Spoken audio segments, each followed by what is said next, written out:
السلام علیکم ورحمۃ اللہ وبرکاتہ۔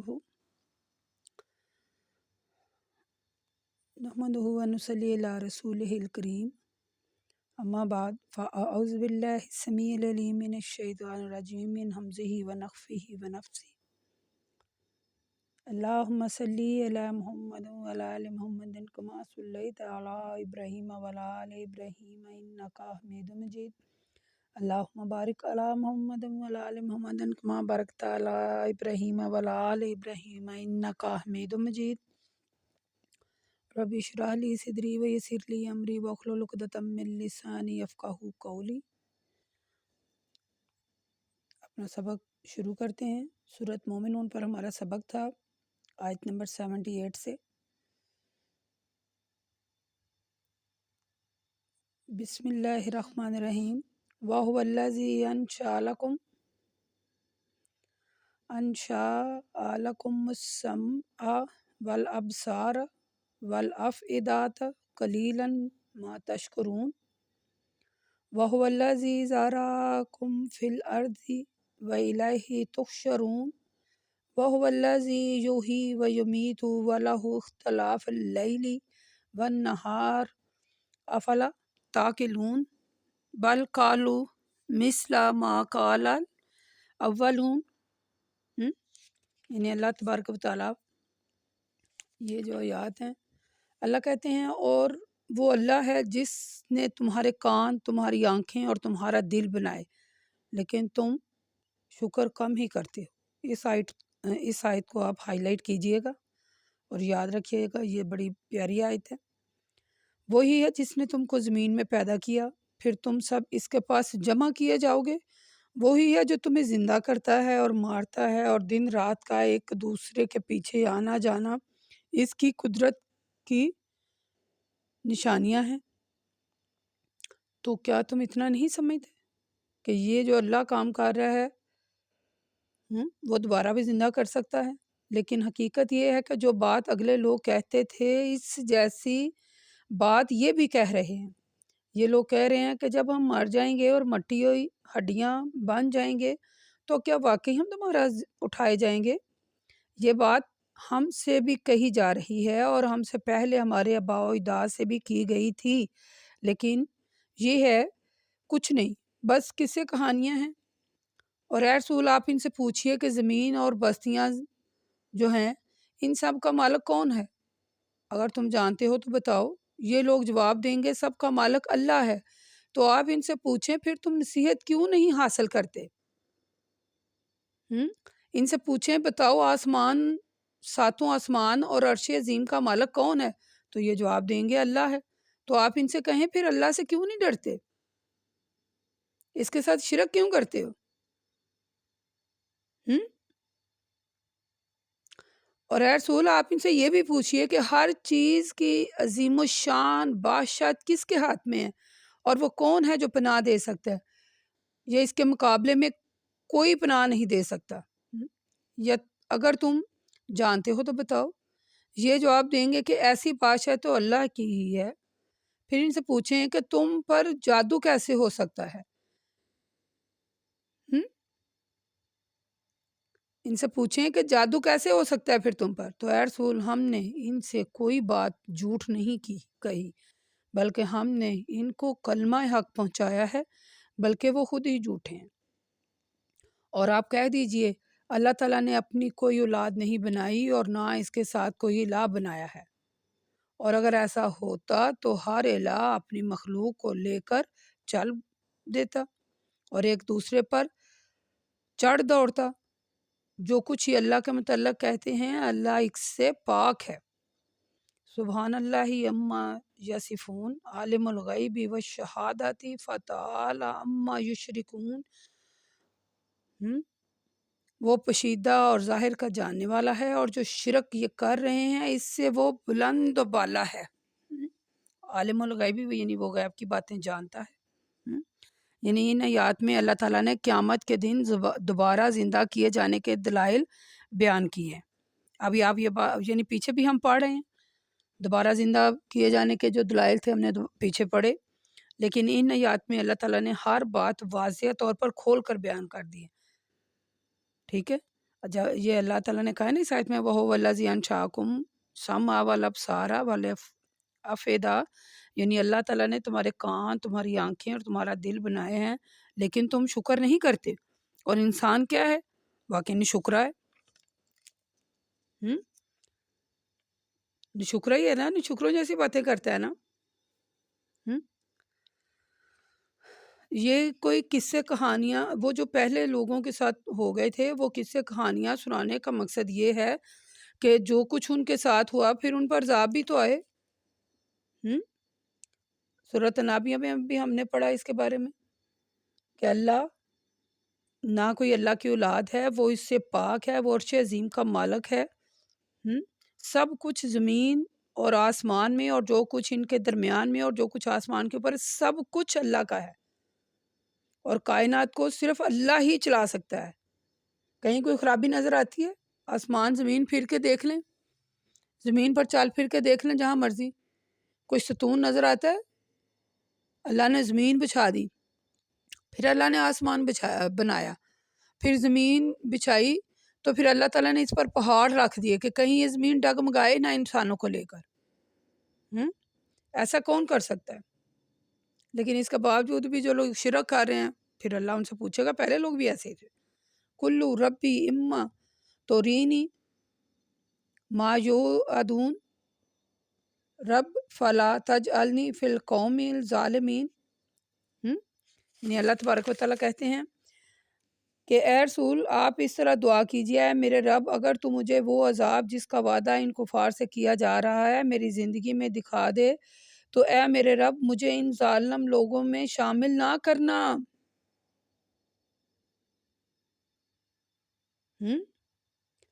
دوبارہ سنیں آیت نمبر 93 اور 4 کا ترجمہ دوبارہ سنیں۔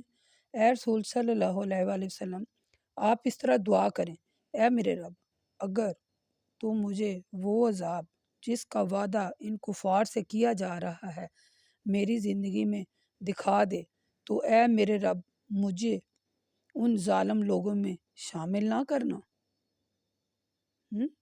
اور اے رسول صلی اللہ علیہ وسلم جس عذاب کا ہم ان سے وعدہ کر رہے ہیں ہم اسے آپ کو دکھانے پر قادر ہیں، اور اے رسول برائی کا جواب بلائی سے دیجیے، جو کچھ یہ کہہ رہے ہیں ہمیں سب پتہ ہے۔ اور اے رسول صلی اللہ علیہ وسلم آپ اس طرح دعا کیجئے، اے میرے رب میں شیاطین کے وصف سے تیری پناہ طلب کرتا ہوں۔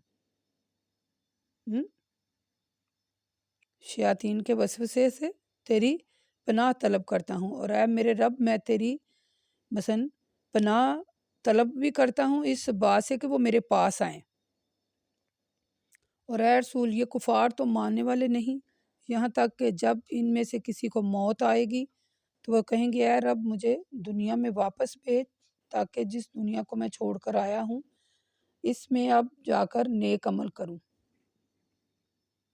لیکن ہرگز ایسا نہیں ہوگا، یہ تو بس ایک بات ہے جو یوں ہی ان کے منہ سے نکل رہی ہے، جن کو موت آ گئی اور وہ دنیا میں دوبارہ نہیں آ سکتے۔ اب تو اس دن تک کے لیے جس دن وہ اٹھائے جائیں گے ان کے آگے پردہ پڑا ہوا ہے۔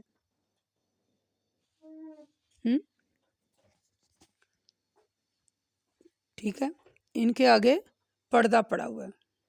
یہ آیت آپ نے پڑھی، آپ کو یقیناً آپ خود بھی ان کا مطالعہ کیجئے گا آیت نمبر 100 تک۔ اب یقین کریں ایسے پڑھ کر ڈر لگ رہا ہے، ڈر لگنے لگ گیا، ایسے جسم یعنی کپ کپی ایسے تاری ہوگی، کب ایسے جسم نہ کانپنے لگ گیا۔ یعنی اللہ تعالیٰ نے قرآن پاک میں کافی زیادہ مقامات پر کافروں کو تنبیہ کیا کہ وہ اپنی سرکشی سے باز آ جائیں ورنہ ان پر عذاب نازل کیا جائے گا اور انہیں نیست و نبود کر دیا جائے گا۔ ہم نے اس کے بارے میں سورۃ ہود میں پڑھا تھا آیت نمبر 8 میں، سورۃ آل عمران میں ہم نے پڑھا، اور میں نے اس سے پہلے بھی آپ سے کہا تھا کہ جب بھی کوئی یعنی پیغمبروں کو اللہ تبارک و تعالیٰ بھیجتے ہیں ہماری ہدایت اور رہنمائی کے لیے، اور جو ان کو ہدایت کی جاتی ہے وہ ہمارے لیے بھی ہے۔ یعنی اگر کوئی آپ کو دنیاوی زندگی میں دنیاوی معاملات میں یعنی صبر اور اخلاق کے حسنہ جو ہے نا اس کو اختیار کرنے کا حکم ہے۔ یعنی دیکھیں نبی کریم صلی اللہ علیہ وسلم کو صبر کرنے کا حکم دیا گیا کہ جو یہ لوگ باتیں کر رہے ہیں آپ ان پر صبر کریں، تو صبر کرنے کا حکم دیا گیا۔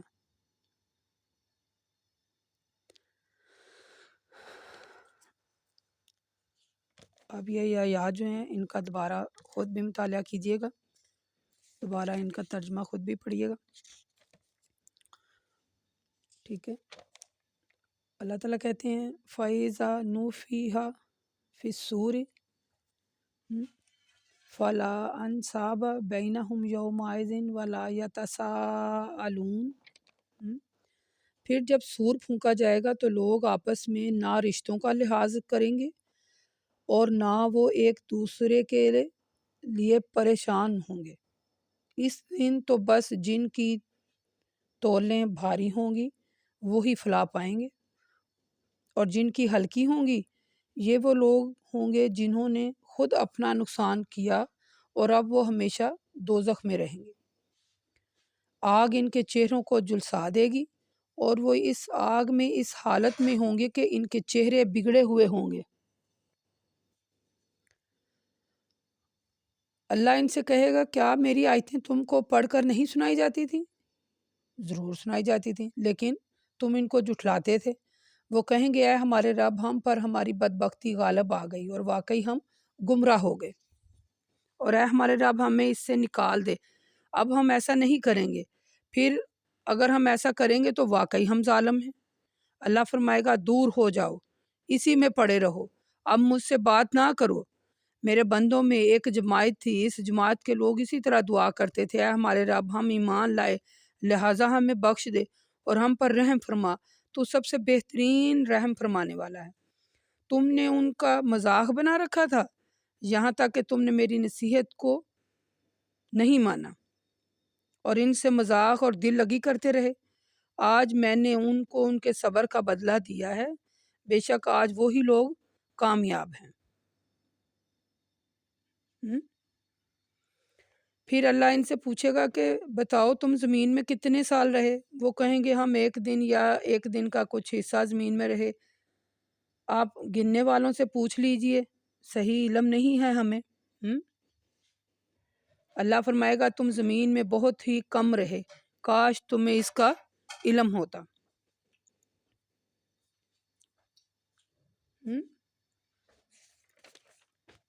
یعنی اللہ تعالیٰ نے کہا ہے جب سور پھونکا جائے گا اور یہ جو رشتے ہیں نا یہ باقی نہیں رہیں گے، اور کوئی بھی رشتہ ایک دوسرے کے کام نہیں آئے گا۔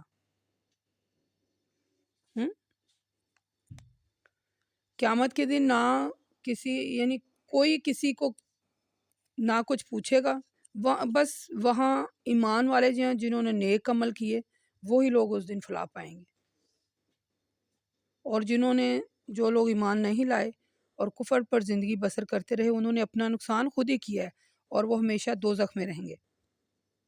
جب کوئی بھی انسان برے اعمال کرتا ہے نا تو وہ اپنا نقصان خود ہی کرتا ہے، برے اعمال جو ہیں وہ اس کی تباہی اور بربادی کا سبب بن جاتے ہیں۔ مثلا اگر کوئی شرک کرتا ہے، کفر کرتا ہے تو شیطان اس کو اپنا دوست بنا لیتا ہے، تو احکام الہی کی خلاف ورزی ہوتی ہے نا، تو وہ اپنے آپ کو کہ وہ اپنا خود ہی نقصان کر رہے ہیں، ٹھیک ہے۔ اللہ تعالیٰ سے دعا کریں کہ اللہ تعالیٰ ہمیں ہدایت دے۔ آفا حسبتم انما خلقنکم عبثا وانکم الینا لا ترجعون فتعالی اللہ المالک الحق لا الہ الا هو رب العرش الکریم۔ اللہ تبارک و تعالیٰ کہتے ہیں اے لوگو کیا تم خیال کرتے ہو کہ ہم نے تمہیں بیکار پیدا کیا ہے، اور تم ہماری طرف نہیں لوٹ کر آؤ گے؟ اللہ حقیقی بادشاہ ہے، بلند و بالا ہے، اس کے سوا کوئی الہ نہیں، وہ عزت والے عرش کا مالک ہے۔ اور اے لوگو جو شخص اللہ کے ساتھ کسی دوسرے کو الہ بنائے جس کے لیے اس کے پاس کوئی دلیل نہ ہو تو اس کا حساب اس کے رب کے ہاں ضرور ہوگا، اور بے شک کافر فلاح نہیں پا سکتے۔ اور اے رسول صلی اللہ علیہ وسلم آپ اس طرح دعا کیجئے، اے میرے رب مجھے بخش دے اور مجھ پر رحم فرما، اور تو سب سے بہترین رحم فرمانے والا ہے۔ وَقُلْ رَبِّ اغْفِرْ لِي وَارْحَمْ وَأَنْتَ خَيْرُ الرَّاحِمِينَ۔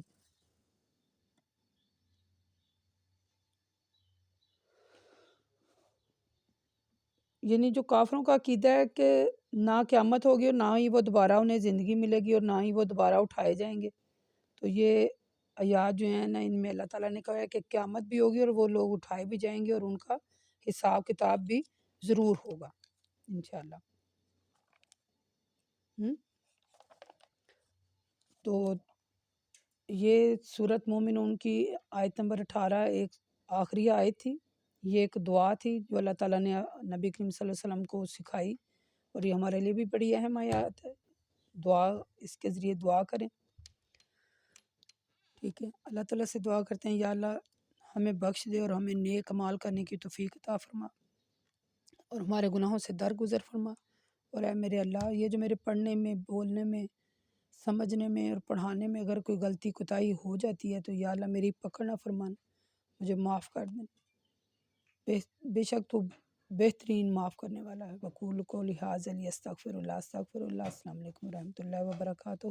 آج الحمدللہ ہماری سورۃ مومنون مکمل ہو گئی، اور سورۃ مومنون میں ہم نے مومنین کی صفات پڑھی ہیں۔ جو لوگ زکوٰۃ نہیں دیتے ان کی سزا جو ہے، اور انسان کی پیدائش کے متعلق ہم نے پڑھا، اور حضرت نوح علیہ السلام کا بھی ذکر تھا اس میں، فرقہ بندی کی مذمت کے بارے میں بھی پڑھا، اور توحید کے بارے میں بھی آیات تھیں۔ شیطان سے محفوظ رہنے والی دعائیں ہیں اس میں، جو سب سے زیادہ ہائی لائٹ ہوئی ہیں وہ ہیں قیامت اور دوزخ، اور اللہ تعالیٰ حقیقی بادشاہ، اس کے متعلق ہم نے پڑھا۔ تو جو شیطان سے محفوظ رہنے والی دعائیں ہیں وہ آپ یاد کر لیجیے گا، ٹھیک ہے۔ اس کے ساتھ سورۃ مومنون ہماری مکمل ہو گئی انشاءاللہ تعالیٰ۔ اللہ تعالیٰ ہمیں ہدایت دے اور ہمیں ثابت قدم رکھے، اور ہماری زندگی بھی ایمان پر ہو اور ہماری موت بھی ایمان پر ہو، یہ بھی دعا کیجیے گا۔ السلام علیکم۔